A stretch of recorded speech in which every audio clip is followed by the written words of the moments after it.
தேவனுக்கு மகிமை உண்டாவதாக. பிரசங்கி 6ஆம் அதிகாரம் 1 முதல். சூரியனுக்கு கீழே நான் கண்ட வேறொரு தீங்கும் உண்டு. அது மனுஷனுக்குள்ளே பெரும்பாலும் நடந்து வருகிறது. அதாவது, ஒருவனுக்கு தேவன் செல்வத்தையும் கனத்தையும் கொடுக்கிறார். அவன் என்ன இச்சித்தாலும் அதெல்லாம் அவனுக்கு குறைவில்லாமல் கிடைக்கும்.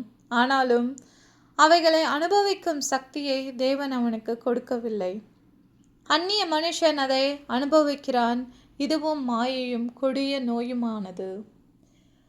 பிரசங்கியானவர் அவருடைய பகுதிகளில் நீங்கள் பார்க்கும் பொழுது இந்த உலகத்தை மாயை மாயை மாயை, அவர் பல்வேறு இடங்களில் அந்த மாயை என்ற வார்த்தையை பயன்படுத்தியிருக்கிறார். உலகத்தில் உள்ள செல்வம், கனம், உலகத்தில் உள்ள ஆஸ்திகள், நீங்கள் என்ன காரியங்களை வேண்டாலும் சேர்த்து கொள்ளலாம். அவை அனைத்தும் மாயை. அடுத்த நிமிடம் நமக்கு என்ன சம்பவிக்கும் என்று இந்த உலகத்தில் நிச்சயம் கிடையாது. அதனால் நீங்கள் சாதாரணமாக வாழ்ந்தாலும் இந்த மாயையான வாழ்க்கையில் சாதாரணமாக வாழ்வது நல்லது என்று நினைத்து கொள்ளுங்கள்.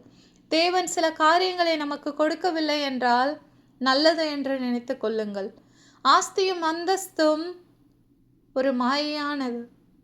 நம்முடைய சரீரம் மாயையானது. இந்த மாயையான வாழ்க்கையில் மாயமற்றவர்களாய் இருக்க வேண்டியது நமது கட்டாயம். உண்மையுள்ளவர்களாய், நேர்மையுள்ளவர்களாய், சத்தியமுள்ளவர்களாய்.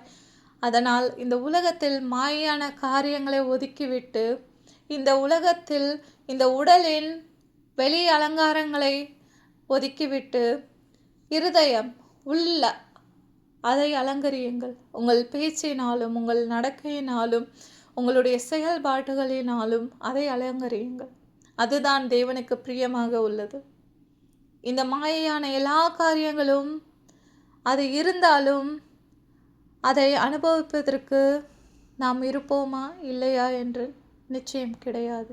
ஆனால் இருக்கும் வரை உங்கள் இருதயங்களில் சுத்தமுள்ளவர்களாய் இருந்து மற்றவர்களுக்கு உதவியாக இருந்து இந்த உலகத்திலிருந்து கடந்து செல்லுங்கள். தேவன் தாமே உங்களை ஆசீர்வதிப்பாராக. ஆமென்.